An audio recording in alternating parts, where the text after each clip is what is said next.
பாக்குண்டாம் நல்ல மனமுண்டாம் மாமனரால் நோக்குண்டாம் மேனி நுடங்காது பூக்கொண்டு துப்பார் திருமேனி தும்பிக்கையான் பாதம் தப்பாமல் சார்வார் தமக்கு. ஓம் நமச்சிவாய. மேன்மைகள் சைவ நீதி விளங்குக உலகமெல்லாம். நோயற்ற வாழ்வே குறைவற்ற செல்வம். அந்த நோய் நொடிகள் இல்லாத வாழ்வு இந்த உலக மக்கள் எல்லோரும் வாழ வேண்டும் என்று கலியுகத்தின் காந்தமல ஜோதியாகிய சபரிமலை சுவாமி ஐயப்பனுடைய திருவடிகளை சிறந்தாழ்த்தி டான் தமிழொலி ஓம் தொலைக்காட்சி நேயர்கள் அனைவருக்கும் சர்வதேச இந்து மத குறிப்பிடம் அகில இலங்கை சபரிமலை ஸ்ரீ சாஸ்தாபுரத்தின் சார்பில் இனிய வணக்கங்களும் நல்லாசிகளும். என்றும் மங்களகரமான குரோதி வருஷம் ஆவணி மாதம் 27ஆம் நாள் 12/9/2024 வியாழக்கிழமை. இன்று மலர்ந்திருக்கின்ற இன்றைய பொழுதும் நம் எல்லோருடைய வாழ்விலும் எல்லா விதமான சிறப்புகளும் கிடைக்க வேண்டும் என்று பிரார்த்தித்து, இன்று குருவாரம் என்று போற்றுகின்ற வியாழக்கிழமை, வியாழ பகவானை வழிபாடு செய்வது, தட்சிணாமூர்த்தியை வழிபாடு செய்வது வாழ் உயர்வுகளை எல்லாம் தரக்கூடிய வகையிலே அமையக்கூடியது. நாம் இந்த விநாயகப் பெருமானுடைய வழிபாட்டிலே இந்த 5 தரம் தலையிலே குட்டி வணங்க வேண்டும். முஷ்டி முத்திரை என்கின்ற கற்ற விரலை உள்ளே அடக்கி ஏனைய விரல்களாலே பொத்தி கொண்டு 5 முறை குட்ட வேண்டும். 3 தரம் குட்டி வழிபாடு செய்வது தேவர்கள் கஜமுக அசுரனுக்கு பயந்து அடிமைகளாக இருந்து குட்டி வணங்கினார்கள். அதன் பின்பு தேவர்கள் வந்து இறைவனிடத்திலே முறையிட, இறைவன் அந்த சராசரங்களை ஆளுகின்ற இறைவன் கைலேங்கியிலே ஓம் என்ற பிரணவத்தை உற்று நோக்க, அந்த ஓம் என்ற பிரணவமானது யானை வடிவத்திலே தோன்றி யானை முகத்தோடு இந்த விநாயகப் பெருமான் தோன்றுகிறார்.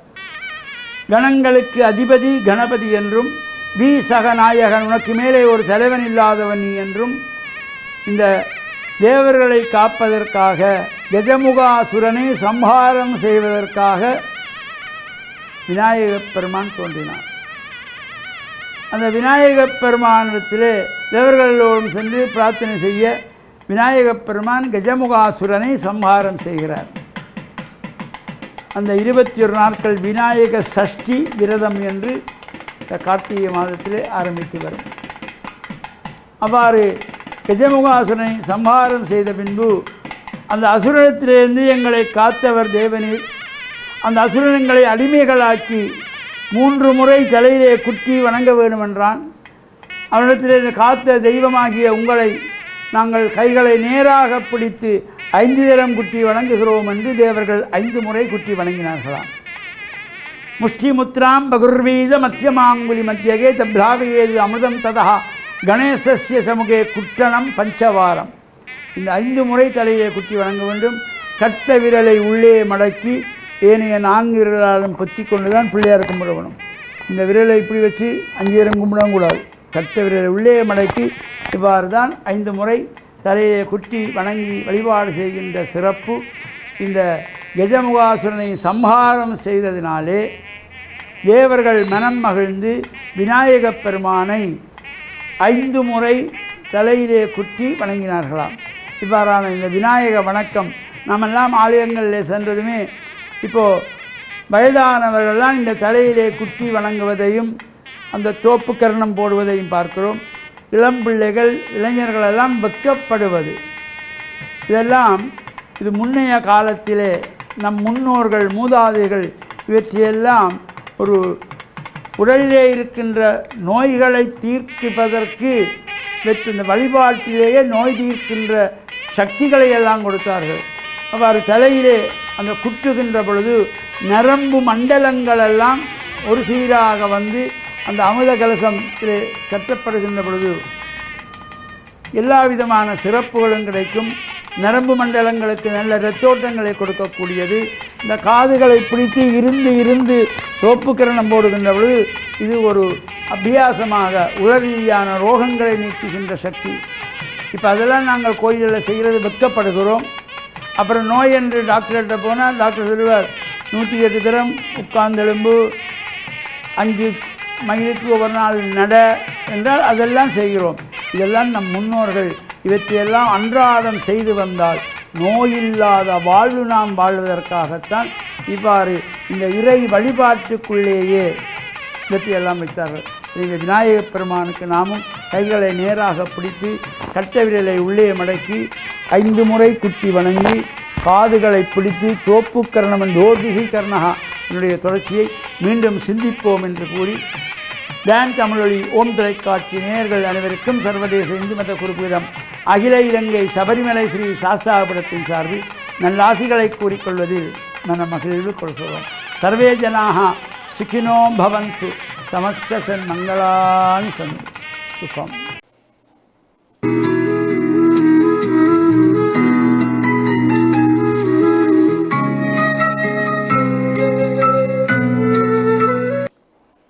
இறை இயேசுவில் என் அன்பு நெஞ்சங்களே, கிறிஸ்தவ நற்சிந்தனை வேளையில் உங்களை சந்திப்பதிலே பெரும் மகிழ்வு கொள்கின்றேன். ஆண்டவர் இயேசு பொன் விதி என்று சொல்லப்படுகின்ற ஒரு கூற்றை, ஒரு விதியை மக்கள் முன்வைக்கின்றார். அடுத்தவர்களுக்கு உங்களுக்கு என்ன செய்ய வேண்டும் என்று விரும்புகின்றீர்களோ அதை நீங்கள் அடுத்தவர்களுக்கு செய்யுங்கள் என்று. எங்களுடைய மனித உறவாடல்களிலே எப்பொழுதும் அடுத்தவர்கள் எங்களுக்கு நன்மை செய்ய வேண்டும், அடுத்தவர்கள் எங்களுக்கு உதவி செய்ய வேண்டும், அடுத்தவர்கள் எங்களை சந்திக்க வேண்டும், அடுத்தவர்கள் என்று சொல்லி அடுத்தவர்களிடம் இருந்து நாங்கள் பல விடயங்களை எதிர்பார்க்கின்றோம். ஒரு குடும்ப அமைப்புக்குள் கூட கணவன் மனைவி இப்படி செய்ய வேண்டும், இப்படி இருக்க வேண்டும் என்றெல்லாம் எதிர்பார்ப்பதும், இவ்வாறு மனைவி கணவனிடம் இருந்தும் பெற்றோர் பிள்ளைகளிடம் இருந்தும் சகோதர சகோதரிகளிடம் இருந்தும் அடுத்தவர்கள் எனக்கு என்ன செய்கின்றார்கள், சில வேளைகளை நாங்கள் குறை கூறுகின்ற பொழுது எனக்கு நீ என்ன செய்திருக்கின்றாய், அப்படி பெரிய காரியம் என்ன செய்திருக்கின்றாய் என்று சொல்லி நாங்கள் அவர்களுக்கு குற்ற உணர்வை ஏற்படுத்துகின்றோம் அல்லது எங்களுடைய ஏமாற்றத்தை சொல்லுகின்றோம். ஆனால் ஒரு பொன் விதியாக இயேசு சொல்லுவது, அடுத்தவர்கள் உங்களுக்கு என்ன செய்ய வேண்டும் என்று விரும்புவதை எல்லாம் நீங்கள் அவர்களுக்கு செய்யுங்கள் என்று. அதாவது முதல் அடியை நாங்கள் எடுத்து வைக்க வேண்டும்.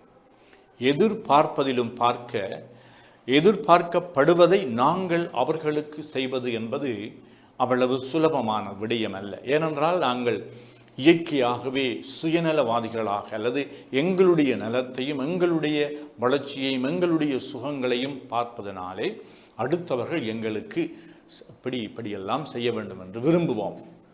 இங்கு அடுத்தவர்களுக்கு நாங்கள் செய்கின்ற பொழுது எங்களுடைய சுயநல எல்லைகளையெல்லாம் கடந்து அடுத்தவர் என்ற உணர்வோடு நாங்கள் அவர்களுக்கு சேவை புரிய விரும்புகின்றோம், அவர்களை மகிழ்விக்க விரும்புகின்றோம், அவர்களுக்கு நன்மை செய்ய விரும்புகின்றோம், அவர்களுடைய வளர்ச்சி எனக்கு முக்கியமானது என்று இவ்வாறு பெற்றோர்கள் தங்களுடைய பிள்ளைகளுக்கு எதையெல்லாம் செய்ய வேண்டுமோ அதை அவர்கள் உணர்ந்து முன்கூட்டியே திட்டமிட்டும் செய்வார்கள்.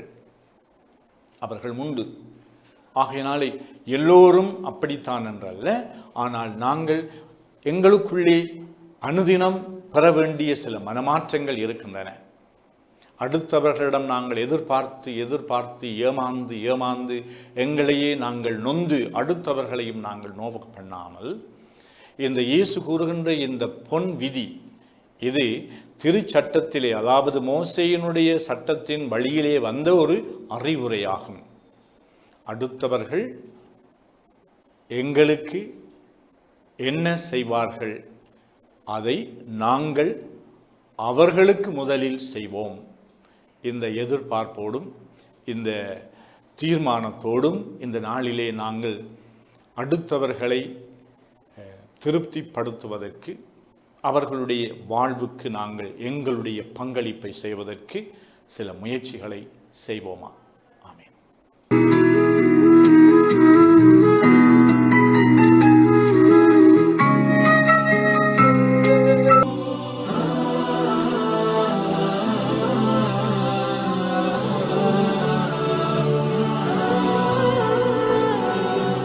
அல்ஹம்துலில்லாஹி ரப்பில் ஆலமீன் வஸ்ஸலாத்து வஸ்ஸலாமு அலா முஹம்மதின் ஸல்லல்லாஹு அலைஹி வஸல்லம் வ அலா ஆலிஹி வ ஸஹ்பிஹி அஜ்மஈன் அம்மா பாத்.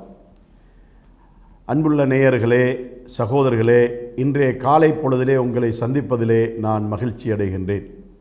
இன்றைய நாளையிலே நான் உங்களுக்கு சொல்ல விரும்புகின்ற நல்ல செய்தி என்னவென்று சொன்னால், பெற்றோர்கள் தமது பிள்ளைகளை நேரான வழியிலே வளர்த்தெடுக்கின்ற முயற்சியிலே அவர்கள் ஈடுபட வேண்டும்.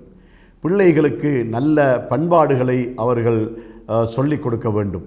பிள்ளைகளை நல்லவர்களோடு பழகுகின்ற ஒரு பழக்கத்தை நமது பெற்றோர்கள் ஏற்படுத்திவிட வேண்டும். ஏனென்றால் சிறு பருவத்திலே பிள்ளைகளுக்கு நாம் ஊட்டுகின்ற அந்த பண்பாடுகள் தான் அவர்கள் வயது வாலிபர்களாகினாலோ அந்த வயதை தாண்டியதற்கு பின்னாலோ அவர்களை நல்ல பிள்ளைகளாக, நல்ல சமுதாய மக்களாக அவர்களை நாம் மாற்றி அமைக்க நம்மால் முடியும். அதனால் நமது பிள்ளைகளுக்கு எப்பொழுதும் நாம் நல்ல பண்புகளை நாம் உருவாக்க வேண்டும். நல்ல பழக்க வழக்கங்களை நாம் எப்பொழுதும் உருவாக்க வேண்டும். எப்பொழுதும் பிள்ளைகளுக்கு பெற்றோர்கள் முன்மாதிரியானவர்களாக இருக்க வேண்டும். பிள்ளைகளுக்கு நாம் எதை கூடாது என்று தடுக்கின்றோமோ அதை பெற்றோர்கள் செய்கின்றவர்களாக ஒருபோதும் இருக்கக்கூடாது.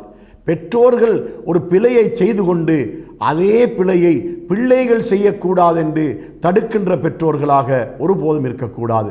இறைவன் திருமறை குர்ஆனிலே சொல்கிறான், யா அய்யுஹல்லதீன ஆமனு லிம தக்கூலூன மா லா தஃஅலூன். மூமின்களே, விசுவாசிகளே, நீங்கள் செய்யாததை எதற்காக பிறருக்கு கட்டளையிடுகின்றீர்கள், பிறருக்கு சொல்லுகிறீர்கள் என்று இறைவன் நம்மை பார்த்து கேட்கின்றான்.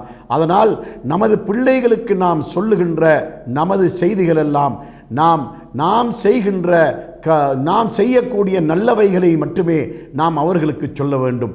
நாம் ஏதாவது தீமைகள் செய்து கொண்டிருந்தால் அதே தீமைகளிலிருந்து பிள்ளைகளை தடுக்க வேண்டும் என்ற அந்த எண்ணம் நமக்கு இருக்குமாயிருந்தால் முதலாக நாம் செய்ய வேண்டிய காரியம் அந்த தீமைகளை நாம் விட வேண்டும். அதை விட்டுவிட்டு பிள்ளைகளுக்கும் அந்த தீமையை விடுமாறு சொல்ல வேண்டும். அதற்கு ஒரு உதாரணம் சொல்லலாம். இன்று புகைக்கின்ற பழக்கமுடையவர்களாக, புகைப்பிடிக்கின்ற பழக்கமுடையவர்களாக அதிகமான ஆண்கள் இருப்பதை பார்க்கின்றோம். ஐரோப்பிய நாடுகளில் பெண்களும் புகைக்கின்றார்கள். இலங்கையை பொறுத்தவரையில், ஆசியா நாடுகளை பொறுத்தவரையில் அதிகமாக ஆண்கள் தான் புகைக்கின்றார்கள். புகைக்கின்ற ஒரு தந்தைக்கு தனது மகன் புகைப்பழக்கமுடையவனாக இருப்பதற்கு விருப்பமில்லை. அதனால் இவன் புகைத்து கொண்டே மகன் புகைக்கின்ற போது மகனை தண்டிக்கின்றவனாக இருக்கின்ற ஒரு தீய பழக்கத்தை நாம் பார்க்கின்றோம். இறைவன் என்ன சொல்கிறான்? நீங்கள் செய்யாததை ஏன் பிறருக்கு செய்யுமாறு ஏவுகின்றீர்கள்? நீங்கள் எதை கூடாது என்று கருதுகின்றீர்களோ அதை நீங்கள் விட்டுவிடுகின்ற வரைக்கும் ஏன் உங்களது பிள்ளைகளுக்கு விடுமாறு நீங்கள் தடை செய்கின்றீர்கள், கட்டளையிடுகின்றீர்கள் என்ற இந்த கருத்தை தான் திருமறை குர்ஆனிலே இறைவன் நம்மை பார்த்து கேட்கின்றான். அதனால் மது பழக்கம் உள்ள ஒரு தந்தை தனது மகன் மது அருந்துகிறான் என்று சொன்னால் இவன் முதலாவது அதை விட வேண்டும். அதனால் அதற்கு பின்னால் பிள்ளையை விடுமாறு சொல்ல வேண்டும். புகைக்கின்ற பழக்கமுடைய ஒரு தந்தை முதலாவது தன்னிடத்தில் இருக்கின்ற பழக்கத்தை விட வேண்டும். அதன் பின்னால் தனது பிள்ளைக்கு அதை விடுமாறு அவன் கட்டளையிட வேண்டும். அவ்வாறு கட்டளையிட்டால் அந்த பிள்ளை அதற்கு செவிதாழ்த்த ஒரு சந்தர்ப்பம் இருக்கின்றது. ஏனென்றால் அந்த பிள்ளை சிந்திக்கும், ஆம், தந்தை தனது கெட்ட பழக்கத்தை விட்டுவிட்டார், புகைக்கின்ற பழக்கத்தை விட்டுவிட்டார், அதனால் நானும் விட்டுவிட வேண்டும் என்று அந்த பிள்ளை ஒரு முடிவுக்கு வர வாய்ப்பு இருக்கின்றது. அதனால் தீய பழக்கங்களை நம்மிடத்தில் வைத்துக்கொண்டு அதே தீய பழக்கங்களை செய்கின்ற நமது பிள்ளைகளுக்கு அதை செய்யக்கூடாது என்று தடுக்கின்ற இந்த ஒரு அறிவீனமான நடைமுறை எந்த பெற்றோர்களிடத்திலும் இருக்கக்கூடாது என்பதை நான் இந்த இடத்திலே உங்களுக்கு இந்த காலை பொழுதிலே சொல்லிக்கொள்ள விரும்புகின்றேன். அதனால் பிள்ளைகளை பராமரிக்கின்ற, பிள்ளைகளை நேர்வழியிலே வழிநடத்துகின்ற பெற்றோர்கள் ஒவ்வொருவரும் மிக மிக கவனமாக வழிநடத்த வேண்டும். தம்மை முன்மாதிரியாக கொண்டே தமது பிள்ளைகள் நேர்வழி நடக்க வேண்டும் என்பதை கவனத்தில் கொண்டு தாம் நல்ல பழக்கமுடையவர்களாக, நல்ல பண்பாடுகளுடையவர்களாக அவர்கள் நடந்து கொண்டு அதே பழக்கங்களை, அதே பண்பாடுகளை பிள்ளைகளுக்கு ஊட்டுகின்ற பெற்றோர்களாக நமது பெற்றோர்கள் மாற்றமடைய வேண்டும் என்பதை இந்த காலை பொழுதிலே கூறிக்கொள்கிறேன். வாஹிரு தஅவானா அனில் ஹம்துலில்லாஹி ரப்பில் ஆலமீன்.